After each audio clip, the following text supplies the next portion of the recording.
So first things first, how are you today? I'm doing very well, thank you. I'm ever so slightly jet lagged still. I came back from Jamaica a couple of days ago, and I still haven't massively caught up on sleep. So slightly jet lagged, but things could be far worse. So yeah, all good. I was gonna say Jamaica, that doesn't sound bad. Was it for work or just to enjoy yourself a little bit? It was just to get away, to be honest, at the start of the year. You know what I mean? No one likes cold January, so I was like, if I can get away this year, I'll get away, and I did. So. It's a very smart decision. Before we get into the music, then, because one thing I read about you was that when this whole, and I don't want to talk too much about the whole COVID thing, but when this whole thing started, you kind of your approach to your daily routine changed a bit, and I read that you were looking for more balance. So how has that been for you for the past year and a half? It's been better, yeah. Like I think at the start of lockdown, I was pretty productive. I tried, I live by myself, so I tried to balance out. I didn't want to be drinking or smoking too much and not exercising. And I just thought for the first couple of weeks, I was like, oh, this could not be good for me, So I kind of cut. I didn't drink. I went on regular walks, put like a regular exercise routine in, and yeah, tried to keep some balance because I've never had that at any other point in my life. So I was like, yeah, this is probably a pretty good time to try and get some routine going. Did that change your creative process at all? It did slightly, yeah. Right at the start, when I didn't really have a routine, I was kind of like still up every night till quite late and working. I think getting into a slight routine does change it. It kind of puts your hours into kind of more normal living hours, rather than I can easily walk till like 5 or 6 o'clock in the morning, but that means you're not really 100% sharp for the rest of the day when you wake up. Right. How far along were you in terms of songwriting then when everything hit? Because I read a couple of songs were already, at least the idea for it were already established before the whole COVID thing. Yeah, to be honest, it was the fact that the lockdowns went on so long that this was even an album. If it hadn't have gone on so long, it probably would have been an EP. Because I'd never planned it to be an album. But that, the 4 or 5 EP tunes after a year and a half, 2 years, ended up being, 10, 11, 12 tunes. And they just ended up turning into an album. Right.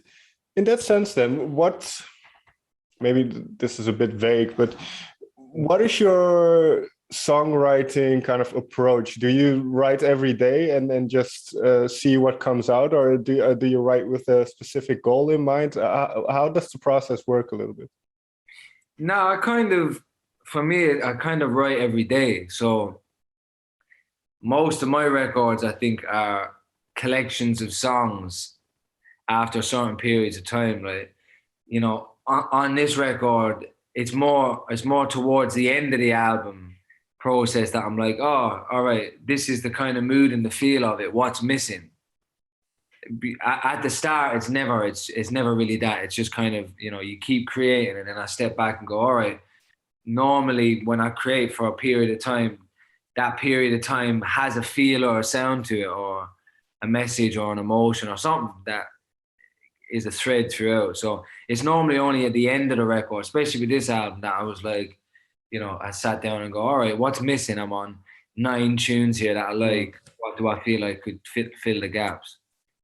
A quick flashback to when you first started then, but how did you start writing songs? Do you remember the first song that you wrote? Yeah, like the first song I wrote was probably about, Sarah Michelle Gellar and Buffy, the vampires there, or something like that. But they were just like love songs. They were like simple love songs. They weren't bad, like, but yeah, they were just simple love songs. And then it was when I got into, really got heavily into producing hip hop when I was like 14, 15. And then I started rapping and writing more. That's when I started delving into like just various stories about my own life, about the world around me. And that's when I'd say I started taking songwriting seriously to a certain extent. Yeah, what did you get out of it, putting those thoughts onto paper? As you can imagine, you know, a young 13, 14, 15-year-old boy that, you know, when maybe a bit more so now, young men have the conversations about, or it's in the public eye about, talk about mental health and expression. But, Sure. you know, when I was 15, them conversations weren't really happening. So I think for me, it was more about keeping myself sane and having something to say and release and write down. It was like keeping a diary, but I was getting something out of it with putting it into music. So yeah, it was helping me. It was helping me kind of release and express myself. Can you share one story, and then it doesn't have to be too heavy, of course, but a moment in your life, especially early on, where music or your creative kind of expression helped you through a difficult time? Yeah, I guess when I was a kid, it kind of comes back to the same thing. I think, Okay. you know, not to reiterate the same point, but you know, there was a lot in my school anyway. There was a lot of, you know, and in Ireland in general, suicide's a big, you know, a big issue in our society, and you know, mental health issues, same as everywhere else in the world, but definitely in Ireland, there was a big issue with it growing up, and there was a couple of young kids in my school and in the local town that, you know, there was always you know, yearly regular problems that were highlighted with suicide numbers. So I think like the discussion around mental health is always something that I've definitely noticed that music's helped me with, and I'm not sure if I was to look back at parts of my life and take music out of it, I'm not sure I definitely wouldn't be the person I am today, but I'm not sure if I would be here in the same capacity that I am, or whatever way. But yeah, so I think when I look back, music at points in my life where I really needed it was there for me. So can I remember a very specific time? There's moments, but it's mainly a general time of being young and being a teenager and expressing stuff to myself. And if I didn't have that little place to let it out, I don't know. Yeah. Now on the other side then, because what I always find interesting, you've been making music for 10 years, and I'm sure you've gotten a lot of great reactions, but now you are on the other side in a way where you can provide some relief for other people with your music, some solace. So what has that process or kind of that shift for you been like, the realization that you can impact people with music? I think for me anyway, it makes you view music and keep the view of how precious music is and how precious the feeling you give. It's like, I don't know, you know, if you knew that someone was gonna listen to your music for, you know, we all know we have families, we have friends, we have loved ones. You know how difficult it is to talk to people sometimes, and you also know how difficult, when people are in bad situations, how difficult it is for them to talk to us and be open about how they really feel. So a lot of people go around and live life with feelings just contained within themselves. So if you can have 3 or 4 minutes in someone's ears, I feel like that's a very sacred responsibility.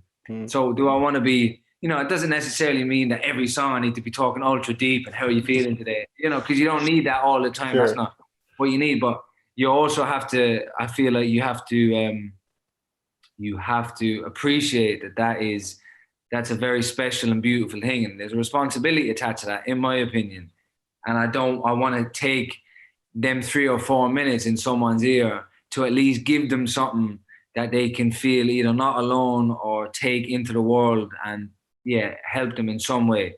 Because that's the music that I put on in my ears when I need it. If I need 3 or 4 minutes of someone to boost me up or to make me feel like I need to get through today, I know the songs and the people that I put on, and they get me through that day. So that's a responsibility, in my opinion, that I don't want to waste. Can you name me one artist or song that you would turn to? Yeah, Tupac's always been someone for me. Just Tupac, since I've been a kid, has always been someone for me that, you know, and he's obviously varied on a spectrum of his topics and stuff like that. It's not necessarily every topic, but the thing about Tupac for me anyway, as a young kid, was even though his stories were from a world apart from what I was living, there was something in the way he told stories and his emotion that just made you feel like he was kind of speaking about whatever you were going through, even if it wasn't, and even if the words weren't speaking about necessarily what you were going through, it felt like he was able to kind of tap into the way you felt. And I think that's a really beautiful, you know, loads of artists have done it over time. But for me as a young guy, I think Tupac's someone that always comes back into my life. And there's a couple of tunes like Picture Me Rolling or Keep Your Head Up, or loads of tunes, man, that have different moments of significance.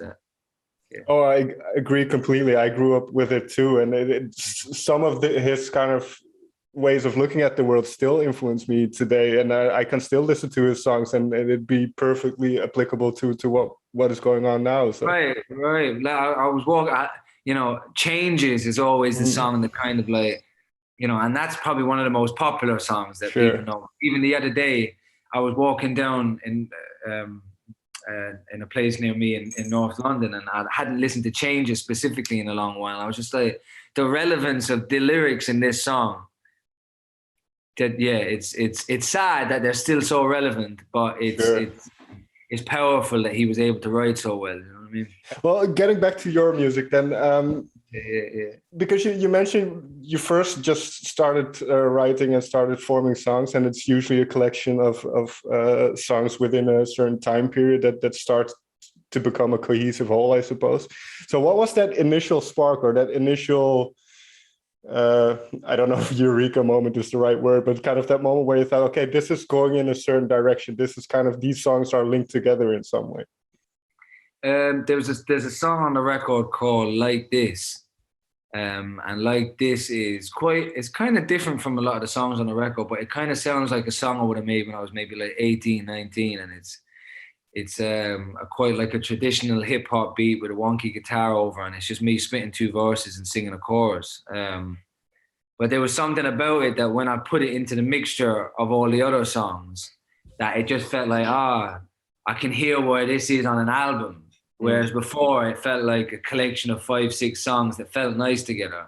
Whereas when I added that in, it was like, this is just a moment away, and this is a building block to the kind of, you know, on albums I always find that there are certain songs that are foundation songs. You know, there's songs that are catchy and they're, you know, they've got the certain feels nice, and certain ones are wicked for tempo and they balance out the flow of it. And then there's certain like foundation songs of what a record feels like, and that's one of them. So is that true sonically then as well? Because one thing I've noticed throughout your albums, you always try to kind of evolve the musical landscape that you operate in. So is that sonically as well, that you have a foundational song and then kind of the other songs gravitate towards that sound?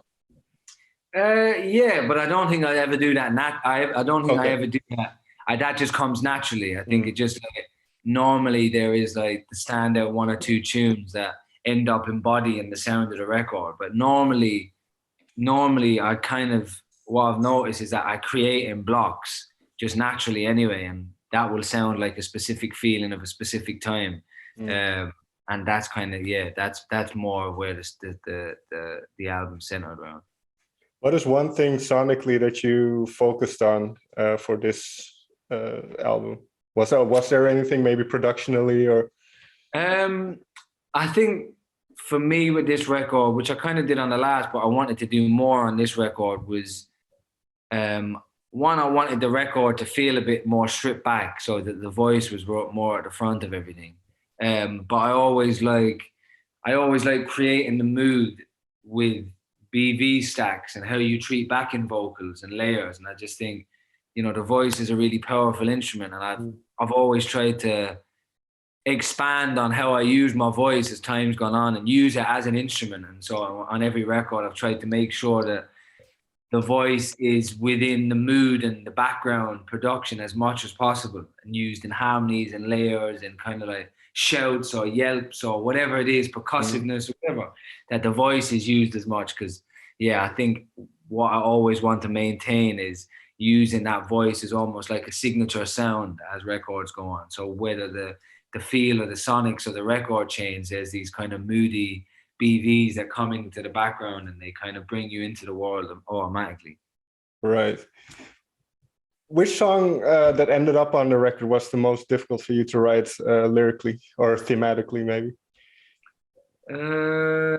What was the most difficult? Or difficult might not be the right word, but the one that you kind of honed in the most, where you had to hone in the most. I suppose.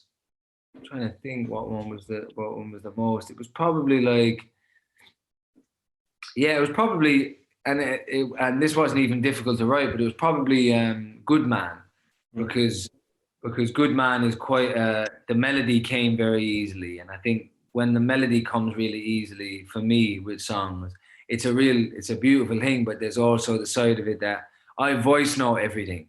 So normally I've got voice notes of la la la la la la la la la la la la la, and sometimes I put words or certain things that sound like words to that, and I've got bad demoitis, so I get very, very attached to the first time I sing anything. So when you try and match words that aren't words and write words to them, you can get attached to the sounds of what comes out of your mouth. So that song there, and I knew that, I really loved the feel and the melodies to the song and the top line, and I just wanted to make sure that the verses were simple but got the point across. You know what I mean? With a song like Good Man, then, what is it like once it's finished? Do you kind of know, okay, now it's good, and now I need to take my hands off of it, or how does that process go? Is it a very liberating feeling once it's done? Yeah. I'm kind of like, I don't know if a song's ever done. Yeah. I don't know if a song can ever be done, because you can sit and work on it and tweak it all day long. I think you've got to just call it and go, that feels good.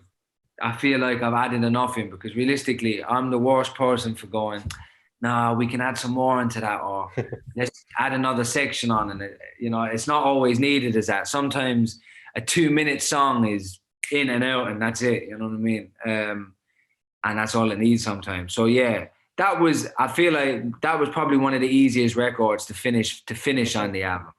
Just because it is what it is. And it was like, once I add some, for me, the last touch was just adding them BV stacks in. Once I added them in, I was like, yeah, I'm satisfied enough as a listener until the end, sorry. So that was one of the easier ones to finish off. Yeah. Okay. Why is it important to look up every once in a while? You've got to look up because we can't be staring at our phones all day, because it's not good for us to connect with other human beings, and it's not good for our eyesight. A friend of mine got glasses recently. He's a director, and the optician said to him that he's seen more and more people coming in with really bad eye problems because we're looking at screens all day, especially during lockdown.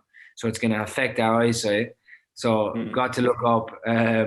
We've got to be aware of the world around us and make sure we look at other human beings in their eyes, because I don't think it's a good move for the future if we stop looking at each other, or look at each other on rare occasions. There's a beautiful world out there to see, to look up, to make us dream, to make us think, to make us wonder, to keep our minds connected to nature and the sky and stars and everything around us.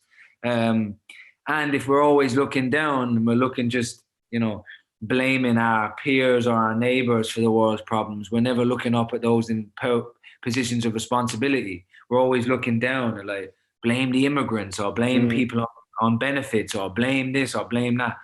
It's rarely, the anger is rarely up. And let's look at the politicians or corporations or companies that are selling us things we don't need constantly and damaging the world. It's like, yeah, keep there's many reasons to look up. Well, two things. So on the one hand, you seem like, and I've only spoken to you for a couple of minutes, so I don't know, but you seem somewhat of an introspective person. Are you optimistic about where we are going as people, as humanity? I would say. I would say you have to be optimistic. You have to be hopeful. Maybe hope. Maybe hope isn't the best word because you can hope all day. But I think you have to be optimistic. If you're not optimistic, then there's no point of even thinking about it, in my opinion. And I don't mean blind optimism. I don't mean like everything's going to be fine. Like, nah, it's not. I think, there's loads of positives to where we are at in society at the moment. Sure. And there's a lot of peaceful times that we're at in society in comparison to a lot of points in our history as humans. But there's a lot of dangers that are facing us at the moment as well. And I think we're at an interesting point of drastic change. And my optimism is that I do believe that the general, when human beings are broken down, we've got lots of bad traits and lots of horrible traits, but there's a foundation of connectedness with humans to nature, and at our core, I believe, if we really break everything down, we know what right and wrong is, and we know what we need to be reconnected to and what we're missing. But I have to be realistic and say that the world that we're in is quite a harsh world at the moment. And I do get concerned about our engagement with technology, how desensitized we're becoming. I do get concerned about the constant growing divide between the ruling classes and the general population, of how easy we are to be put into fear and what fear can do to the mass public with enough pressure. So yeah, I think a lot of drastic change needs to happen. I think a lot of people who feel that way need to, come together and discuss a way of implementing more change. So yeah, I think I'm realistic, but you got to be optimistic, because once you fall onto the side of pessimistic, you might as well not talk about anything anymore and give it up. And I might as well smoke 50 cigarettes a day and just whack it all out the window. You know what I mean? There's no point. I think it also, your perspective is very important, because it changes the way you see things. If you are very pessimistic or cynical, which at times I can be, then everything it's hard. Yeah, it's hard not to be. Yeah, then everything is shitty, and every interaction, you start to think about ulterior motives behind people when they aren't even there, or perhaps. So you start living in that world in a way. Right. It's like everything we see out, the way we think is very powerful. If I go out today, I can feel positive if I think and control it enough.